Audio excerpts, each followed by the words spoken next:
کیا ہم اپنے فوت شدگان کی طرف سے قربانی کر سکتے ہیں؟ میرے محترم بھائیوں، بالکل حدیث کی کتابوں میں باب موجود ہے میت کی طرف سے قربانی۔ حدیث لائے ہیں حضرت علی رضی اللہ تعالی عنہ، وہ کہتے ہیں کہ رسول اللہ صلی اللہ علیہ وسلم نے مجھے وصیت کی تھی، علی ہمیں قربانی کے موقع پہ یاد رکھنا۔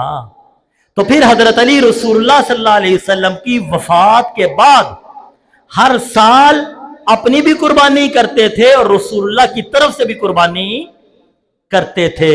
تو یہ باب ہے قربانی کرنا میت کی طرف سے۔ تو امام ابو داؤد تو رسول اللہ صلی اللہ علیہ وسلم کو میت کہہ رہا ہے۔ یہ بڑا آج کل یہ بھی مسئلہ بنے ہے، رسول اللہ زندہ ہے کہ نہیں ہے۔ ارے بابا، دنیا کے اعتبار سے آپ کی عمر کتنی ہے؟ 1499 سال، اتنی ہے، میں نے صحیح کہا ہے؟ 63 سال۔ کیا مطلب ہے؟ موت کا جام پی لی ہے، اب آقا کی زندگی آخرت کی ہے، برزخ کی ہے۔ کچھ لوگ کہتے ہیں جی رسول اللہ کو پتہ چل جاتا ہے ہم جو کرتے ہیں۔ پہلی تو بات یہ ہے، رسول اللہ جو کہہ کر جائیں اس پہ ایمان ہونا چاہیے کہ نہیں ہونا چاہیے؟ فاطمہ رسول اللہ کے اوپر جب بیمار تھے نا، تو فاطمہ بیٹی آئی، میرے آقا کی کیفیت بیماری کو دیکھ کر رونے لگی۔ آقا نے کہا پتر رو نہ، آج تو بعد تیرے بابا دے سارے غم مک گئے، موت آئے گی غم ختم۔ یہ تو آپ نے اپنے لیے کہا، کل مومنوں کے لیے بھی یہ کہا، تحفۃ المؤمن الموت، جس موت سے گھبراتے ہو کیوں آ جائے، فرمایا مومن کا تو تحفہ موت ہے، اس لیے جب موت آتی ہے دنیا کے سارے غم ختم ہو جاتے ہیں۔ فرمایا آج کے بعد تیرے بابا کو غم نہیں ہوگا۔ مجھے اتنا بتاؤ، اج کل جڑے اسی نمازی ہاں نیک ہے، انہاں دے عملاں دا اگر رسول اللہ نوں پتہ چلے، رسول اللہ خوش ہون دے جنج دے اسی کرنے ہیں پہ ہیں؟ دسو بندو، غزہ کے مسلمانوں کے ساتھ جو ہو رہا ہے، میرے نبی کو خبر ہو رہی ہے، میرے نبی سکون میں، کشمیر کی بیٹیوں کے ساتھ جو ہوا میرے نبی کے علم میں، نبی سکون میں، بتاؤ مجھے، جو مسلمان صبح اٹھ کر داڑھی مڈاتا ہے تو میرے نبی کو خبر ہوتی ہے سوموار اور جمعرات کو عمر فاروق کے بیٹے نے آج داڑھی مڈا دی، میرے نبی کو اطمینان ملے گا؟ خبر ملی۔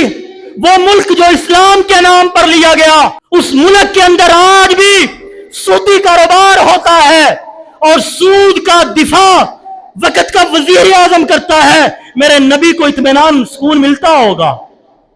عقیدہ بنان تو پہلو میرے نبی دی حدیث تے رب دا سچا قرآن پڑھ لیا کرو، پھر جو کچھ مرضی کریا کرو۔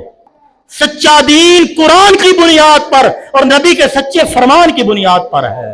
جو لوگ یہ کہتے ہیں نبی کو خبر ہو جاتی ہے، اب بتاؤ ساڈے جو اسی شادیاں تے کرنے آ کی بندہ ہونا ہے نبی نال، اور مومن کو مرنے کے بعد تکلیف نہیں، نبی کو کیسے تکلیفیں دیتے ہو؟ یہ ایسے نظریات گہرائی میں جاؤ تو یہ نبی کے ساتھ محبت، عشق، پیار، الفت نہیں ہے۔ رب کعبہ کی قسم، یہ نبی کی گستاخی والے عقیدے ہیں کہ میں کہوں میری اماں تو قبر میں لذت لے، میرا والد تو قبر کے اندر مزے لے، میرا دادا تو جنت کی نعمتیں کھائے، اور میرا نبی ہر سوموار اور جمعرات کو امت کے عملوں کی وجہ سے روتا رہے۔ وہ کیسی عقیدت ہے؟ کہیں ایسا تو نہیں ہے ہمارے علماء بھی یہودیوں کی طرح ہو گئے؟ یہود نے تورات چھوڑ دی، ہم نے قرآن چھوڑ دیا۔